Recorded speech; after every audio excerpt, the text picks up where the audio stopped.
Isso é uma bênção para nós. Verso 9, vamos andar. Ora, o aparecimento do inimigo é segundo a eficácia de Satanás. Ou seja, ele vai aparecer segundo a eficácia, segundo, o poder de Satanás. Né? Como é que está na Bíblia do irmão, por favor? Versículo de número 9, só essa primeira parte, por favor. Ora, o aparecimento desse anticristo é de acordo com a ação de Satanás. Exato, de acordo com a ação de Satanás. Satanás tem poder, mas não mais do que o Senhor. Né? Com todo o poder e sinais e prodígios da mentira. Então, uma coisa que ele vai operar é sinais e prodígios, porém da mentira. Eu imagino, por exemplo, porque a Bíblia não é clara acerca disso. Então, em sua vinda também, ele vai operar sinais para atrair as pessoas. Poder, Quem não gosta de poder, uma pessoa que é poderosa, que opera sinais, o povo, infelizmente, é atraído por isso.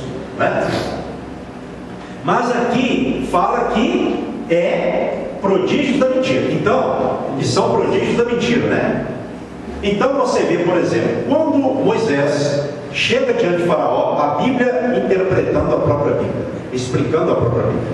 Quando Deus mandou Moisés ir com seu irmão Arão a Faraó, Arão ali, ele lançou o cajado de Moisés no chão, e o cajado transformou-se na serpente. Vieram ali os sábios, os encantadores de Faraó, e fizeram a mesma coisa.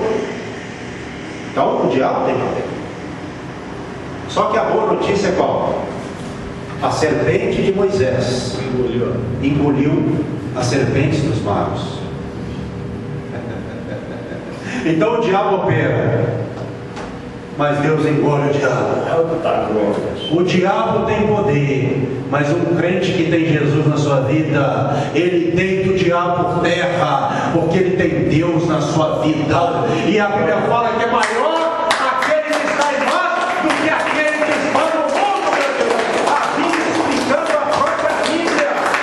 Então o diabo, ele faz e vai fazer por meio desse homem que se levantará sinais, prodígios, sim, mas manifestações mentirosas. Olha só, agora vem a coisa séria. Vamos continuar aqui, verso 10. E com todo engano de injustiça aos que perecem. Aos que perecem aqui, quem tem ideia do que seja? Aos que perecem é os que infelizmente rejeitaram. Exatamente, aos que perecem. Aos que estão indo para a destruição. Isso. Cai na conversa, Satanás. Vamos continuar. Porque não acolheram o amor da verdade para serem salvos. Então aqueles que rejeitam a obra de Jesus Cristo, Redentor e Salvador, por eles rejeitarem essa obra, o que vai acontecer com essas pessoas? Elas serão o quê? Enganadas, serão destruídas, porque não acolheram o amor da verdade para serem salvas essas pessoas. Então, irmãos, aqui é um teor muito evangelístico. Ou a pessoa aceita Jesus ou ela aceita o diabo. Ou é uma coisa ou outra, não tem como, não tem nenhum termo. Por isso que a gente tem que pregar isso. Deus chama, não chama? Deus revela o seu poder, não revela? Ele faz o que ele quer, porque ele é Deus. Mas se a pessoa rejeitar, vamos continuar, versículo 11. E por este motivo, vamos deixar a Bíblia falar, pois que Deus lhes manda a operação do erro para darem crédito à mentira. Então, por eles rejeitarem a Deus, o próprio Deus manda a operação do erro para que eles creiam na mentira. Em outras palavras, vocês não querem crer em mim, não? Vocês não querem me receber, não? Então envolvam-se no engano e na mentira. O próprio Deus faz isso. Esse é o nosso Deus. Dá a entender aqui que Deus, irmãos, ele fica tão indignado pelo fato das pessoas não considerarem a obra redentora de Cristo, que que Ele mesmo manda a operação do erro, para que as pessoas se destruam e sejam destruídas nos enganos delas mesmas. Exatamente, delas e de Satanás, com esse engano com o qual ele as enganará. O homem perverso, Satanás, não é? Vamos continuar, versículo 12. A fim de serem julgados todos quantos não deram crédito à verdade, antes, pelo contrário, deleitaram-se com injustiça. Não deram crédito à verdade, e essas pessoas, elas, como sempre aconteceu, né? Até hoje, elas têm prazer na injustiça, porque nós temos que ter prazer na justiça de Deus, e a justiça de Deus nós temos estudado, ela é revelada à humanidade por meio de Jesus Cristo. É ou não é? Assim. A justiça de Deus é revelada à humanidade por meio de Jesus Cristo. Ou a pessoa aceita a justiça de Deus, ou ela vai se envolver com a injustiça e vai ser consumida, não é? Mas eu quero deixar aqui algumas coisas importantes da tempo. Vamos para o verso 13, aconselhamento para nós.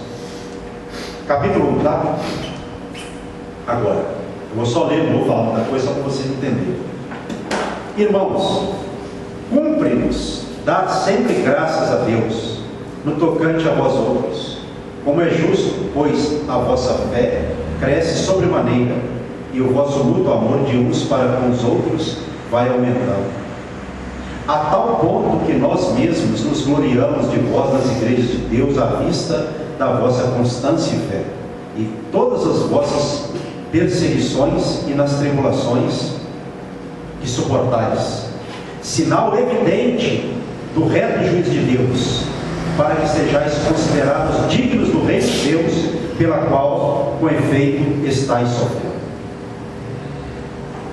Pelo qual, com efeito, estáis sofrendo. Se de fato é justo para com Deus que Ele dê paga a tribulação aos que vos atribulam, e a vós outros que sois atribulados, alívio, juntamente conosco, quando do céu se manifestar o Senhor Jesus com os anjos do seu poder, em chama de fogo, tomando vingança contra os que não conhecem a Deus e contra os que não obedecem ao Evangelho de nosso Senhor Jesus. Estes sofrerão penalidade de eterna destruição, banidos da face do Senhor e da glória do seu poder, quando vier para ser glorificado nos seus santos, a ser admirado em todos os que creram naquele dia, porquanto foi crido entre vós, melhor dizendo, o nosso testemunho. Então, o que eu quero destacar aqui? Está vendo o bom comportamento da igreja de Tessalônica? Paulo elogia, começa a carta elogiando eles. Tinha um bom comportamento exemplar, não é? Era uma igreja que estava realmente vivendo a fé, não é? Era constante na fé, diante das perseguições, como fala a parte final do verso 4, e das tribulações que ela estava suportando. Então Paulo, ele exalta a igreja aqui nesse sentido, não é? E o verso 5, ele é muito poderoso para nós. Sinal evidente do reto juízo de Deus, para que sejais considerados dignos do reino de Deus, pelo qual com efeito estáis sofrendo. Quer dizer, a igreja de Tessalônica, ela estava sendo considerada digna do reino de Deus. O que é digno? Merecedor, né? Exatamente, merecedor. Então nós não vamos ser salvos pelo nosso mérito, mas nós temos que fazer por onde? Está escrito aqui. Nós temos que ser dignos do reino de Deus. Se nós não formos dignos do reino de Deus, como nós entraremos lá? Se nós não aqui na terra sofrermos pelo Senhor, não combatermos como Paulo, disse antes de morrer, momentos antes de morrer, combati o bom combate, acabei a carreira e guardei a fé. Então, eu tinha certeza da promessa de Deus para a sua vida, da vida por vir, porque ele combateu o bom combate, acabou a carreira e guardou a fé. O que é guardar a fé? É você viver aqui na terra guardando a sua fé para não se perder, para não se corromper, para não se perverter, para que você possa ser digno do reino de Deus. Até porque a Bíblia fala, meus irmãos, que não são muitas pessoas que entrarão no reino de Deus, não. Jesus não disse isso, nós encontramos. Esforçai-vos, né? Então, é lógico que o reino de Deus não é uma coisa inalcançável, mas também não é uma coisa em que nós vamos ter acesso de qualquer maneira. Tem que haver combate, tem que haver renúncia, tem que haver luta. Quando você olha para a vida dos profetas do Antigo Testamento, para a vida do próprio Cristo, dos apóstolos, você vai ver uma vida de perseguição, de combate, mas eles foram até o final. Eu acabei de dizer aqui sobre Paulo, porque ele tinha certeza de sua salvação? Porque ele combateu. O que é combater? E ele guardou, fez isso guardando a fé. Ele acabou a sua carreira e guardou a sua fé. Se a pessoa não guardar a sua fé, ela acaba perdendo a sua fé. Porque o mundo quer tirar a sua fé, o diabo quer tirar a sua fé. Direto e reto. Mas quem é que vai tirar a fé daquele que crê em Jesus Cristo? Porque, eu até falei sobre isso outro dia, né? Qual que é a vitória que vence o mundo? A nossa. Né? Então, o diabo vai sempre tentar tirar a sua fé. Mas por que ele não vai tirar? Porque o Senhor é poderoso para te sustentar. Amém. Ainda que venha acontecer, porque às vezes nós vacilamos um pouco, nós cometemos algum erro e tal, mas nós não vamos deixar o diabo tirar essa fé de nós, porque nós cremos no Senhor. Então aquele que crê no Senhor, ele tem o selo do Senhor. Ele tem a marca da promessa. Amém. E ninguém vai tirar a marca da promessa. Amém. Porque quem te selou para a salvação é o Senhor, e Ele te selou com o Espírito Santo de Deus, que está na sua vida no dever. Por isso o diabo não pode te destruir, muito menos tirar a sua fé, porque o Espírito Santo do Senhor está em você. E é Ele que faz vencer. Não é? Irmãos, eu esqueci aqui, perdoe, tá? O nosso irmão Marcos, né? Está nos visitando, convidado o nosso irmão, amado irmão Mário Sérgio, né? Como que a igreja vai receber o nosso irmão Marcos nesta noite? Seja bem-vindo, em nome de Jesus. Volte sempre, essa igreja vai você bem. Irmão Marcos, nós vamos fazer o possível para poder caminhar com o irmão do jeito que o Senhor tem nos ensinado. Amém. Né? E continue caminhando também, né? Você, com relação à sua vida religiosa, você já foi de alguma igreja ou não? Como é que é? Mas você pratica a sua fé? Você vai à igreja, você tem comunhão, você pratica os princípios bíblicos? Sim, lá quando eu estava lá no Espírito Santo, minha mãe, o evangelho é hoje, da Igreja dos Amores, a gente sempre vem com ela. Isso. Mas, então você, pelo que eu estou entendendo, você começou no catolicismo, mas estava indo para a igreja evangélica ou não? Com a sua mãe?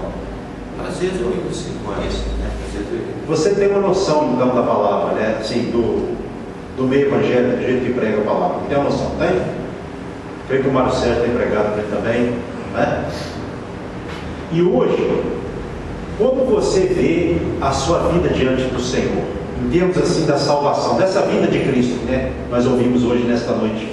Se Cristo vier, ou se você partir, você tem essa fé de que você está no caminho, ou você sabe que precisa de algo? Como que é isso na sua mente? Sim, como assim?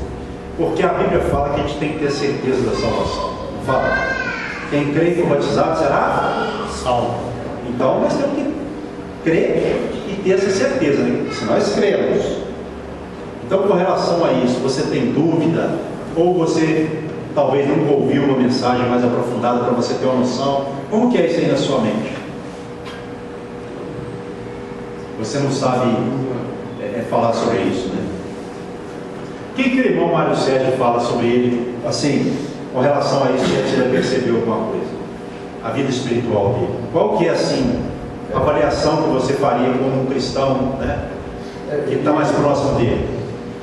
Ele só frequentava, pelo que eu sei, a Igreja de Deus Amor lá uma vez ou outra. Né? E ele está bem afastado mesmo, não tem um conhecimento profundo da palavra. É superficial. E como diz o apóstolo Paulo, ele tem que começar a tomar um leitinho. Então, olha, Marcos, eu vou fazer essa pergunta porque a gente tem que fazer. Por onde eu vou, né? Quando eu vejo que a pessoa está nessa situação que você está, eu faço a pergunta. Né? Você quer aceitar Jesus Cristo hoje como seu Salvador de sua vida para começar essa caminhada do aprendizado da palavra e deixar Deus conduzir a sua vida por esse caminho? Ou você pensa de outra forma? Pastor, no momento agora eu vou sim, continuar seguindo, Então você tem tem que tomar aquela decisão e depois exato. cair lá, né? Mas assim, Deus não é uma coisa que a gente brinca. não, com certeza. A pessoa não pode fazer nada de forma precipitada ou imposta, né, ou pela carne, né? Ou com forçação de barro. Isso que eu perguntei. Então, mas você tem o desejo, uma vez que você já conhece o Mário Sérgio, tudo que, por uma direção de Deus, Deus colocou no nosso caminho, né? E as coisas estão acontecendo. Você quer continuar vindo à igreja? Para poder... Isso aí eu vou continuar vindo. Isso. Mas assim,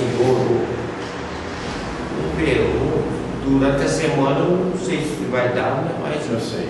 todo domingo eu vou dar aqui.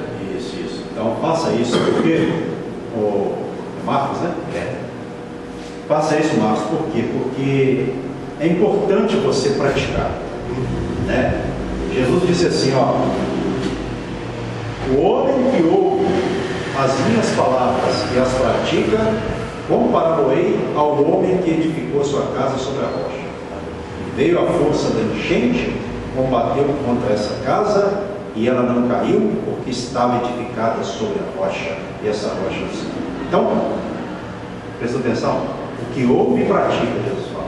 E temos pessoas que ouvem, mas não praticam, entendeu? E o ouvir e praticar é que faz a pessoa realmente, né, estar ali realmente se envolvendo com Deus. Essa é a questão. Então, torne-se um praticante realmente da fé.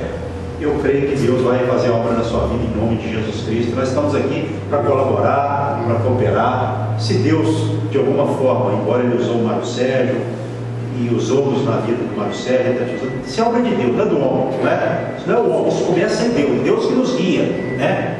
Por exemplo, quem diria que o Mário Sérgio, nós encontraríamos com o irmão Mário Sérgio, como eu, evangelista, encontramos na descida do sinal da praça. É difícil de parar carro, irmão, sabe? Mas por que nós paramos o carro ali? Para conversar com ele, mostramos uma foto dele. O sinal aberto. O sinal aberto. Porque Deus quis. E nós estávamos na correria. E ele me chamou para almoçar no restaurante ali na BR com ele. Uma senhora faz uma comida na casa dela. E nós nem faríamos isso naquele dia. Foi nada programado. Aí nós fomos lá na volta. Ele não passaria ali pelo sinal da praça, ele ia fazer outra rota, e ele passou por ali. Então foi tudo Deus. Foi no dia que eu estava mexendo no telhado da igreja, segundo dia parece. Entendeu? Então, no meio da correria, do corre-corre, Deus faz discípulos. Deus arrebanha o que de repente se afastou, ganha aquele, usa-nos para ganhar aquele que nunca aceitou a Cristo. E a obra de Deus vai embora. E daqui a pouco a gente vai passar. Você sabe o que eu quero para mim e para os irmãos? É que quando nós chegarmos diante do Senhor, aí nós lembremos daquela passagem que está lá em Lucas, parece que 16. Nós que usamos, ou temos usado, né? Os que realmente têm os seus bens para o reino de Deus, a sua vida para o reino de Deus, nós seremos recebidos por essas pessoas que nós fomos usados para ganhá-las para o Senhor. Amém. Maravilha! Você chegar no céu e encontrar as pessoas que você foi usado por Deus para... Maravilha! É ou não é uma maravilha? Você coloca sobre os seus pés. Faça assim com as mãos aí como receber. Pai, a todos presentes e ausentes, abençoa com o teu amor, com a graça do Filho, com a suave doce consolação do Divino Espírito Santo. E a todos um final de domingo consolado, para que nós, ó Pai, terminemos a semana de uma forma encorajada, animada pelo Espírito Santo, e comecemos a semana prática amanhã no encorajamento, com o consulto do Divino Espírito Santo. Se o Senhor nos abençoe, em nome de Jesus, amém. Que as palmas do governo.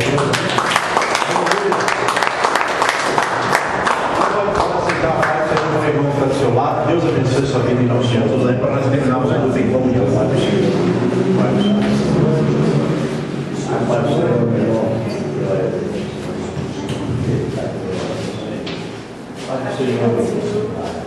Todo dia nós conversamos um pouquinho. Sabe por que eu tive que ligar ontem. Seja bem-vindo. Volte sempre te ligar na sexta, porque eu vou de volta. Se Deus quiser. Irmão, Pai, Senhor Jesus. Pensa, Pai, Senhor Jesus. Pai, Senhor Deus.